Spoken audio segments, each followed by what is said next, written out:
ये कहानी राजस्थान के कोटा शहर की एक भूतिया हवेली के बारे में है। ये हवेली राजा महाराजा के समय में बनाई हुई थी, लेकिन पिछले 18 सालों से इस हवेली में आज तक कोई भी रहने के लिए नहीं आया है। इच्छा होने पर भी इस हवेली में कोई भी नहीं रह पा रहा था, क्योंकि लोगों का कहना थी कि इस हवेली में भूत प्रेत का साया है। जब अजीत सिंह को इस हवेली के बारे में पता चला तो उसने तय किया कि वो इस रहस्य को जानकर ही रहेगा, क्यों लोग इस हवेली में नहीं रह पा रहे हैं। उसने मजबूत इच्छा शक्ति से हवेली में रहने की पूरी तैयारी कर ली। जब उसने हवेली के अंदर जाने के लिए पैर आगे बढ़ाए तो दरवाजे पे किसी अनजान व्यक्ति ने उसे रोक लिया और नजदीक जाके बोले, कौन हो आप और किधर जा रहे हो?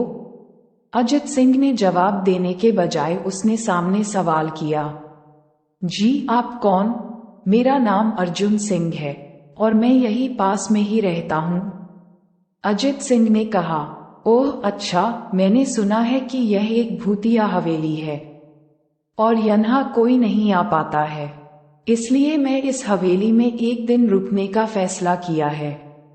अर्जुन सिंह ने कहा, जी हाँ, आपने सही सुना है और आप भी अंदर मत जाइए, मेरी माने तो आप भी वापस लौट जाइए, यहाँ बहुत खतरा है।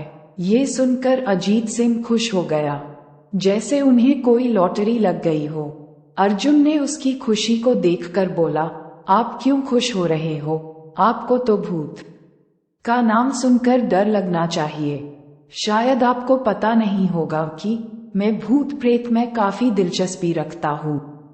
अगर इस हवेली में भूत है तो मैं अंदर जरूर जाऊंगा और सारी सच्चाई का पता भी लगाऊं। इतना कहकर अजीत सिंह उस हवेली में चले गए। अंदर जाके अजित ने अपनी बैग को साइड में रखा और हवेली के चारों ओर देखने लगा। सारे रूम भी चेक कर लिए। बाद में ड्राइंग रूम में आके सोफे पर बैठ गया। उसने वहां बैठकर दारू के 2-4 पैक भी पिए। वहीं अचानक उस रूम में लाइट का एक बल्ब चालू बंद होने लगी, लेकिन अजीत ने उस पर ध्यान नहीं दिया।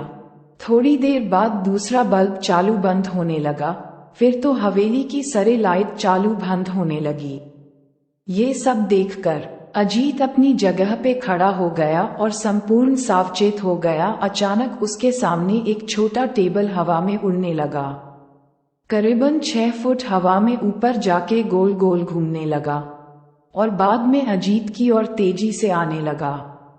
अजित ने तुरंत ही अपने जगह बदल दी और दूसरी ओर चला गया और वो टेबल वहीं जाके गिरा जहाँ अजित खड़ा था। अजीत कुछ समझ पाता उतने में सोफे की शीट उसकी ओर आने लगी। वो जल्द खड़ा हो गया और छलांग लगा के दूसरी ओर कूद गया, जिसके कारण सोफा दीवार को टकराया और अजीत बच गया। अचानक सब कुछ शांत हो गया। अजित ने चारों ओर सतर्कता से देखा और बड़ी आवाज में बोला, तुम जो भी हो सामने आकर के बात करो। वहीं एक बड़ी परछाई उसके सामने आई। अजित ने उस परछाई को देखकर बोला, कौन हो तुम और क्यों मुझे मारना चाहते हो? परछाई, तुम्हारी भूल के कारण। अजित, मेरी भूल? मैंने कौन सी भूल की? परछाई, इस हवेली में आने की भूल। मैं किसी को भी इस हवेली में खुश नहीं देख सकता। अजित, लेकिन क्यों? वो परछाई ने जवाब दिया, आज से 18 साल पहले इस हवेली के मालिक ने मुझे यहीं पे ही मार डाला था। मेरी कोई गलती भी नहीं थी। इस कारण की वजह से मेरी आत्मा इस हवेली में भटकती रहती है। मैं किसी को भी इस हवेली में नहीं रहने दूंगा, क्योंकि इस हवेली में मेरा खून हुआ था। इस हवेली में जो भी रहने के लिए आएगा उसकी मौत होगी।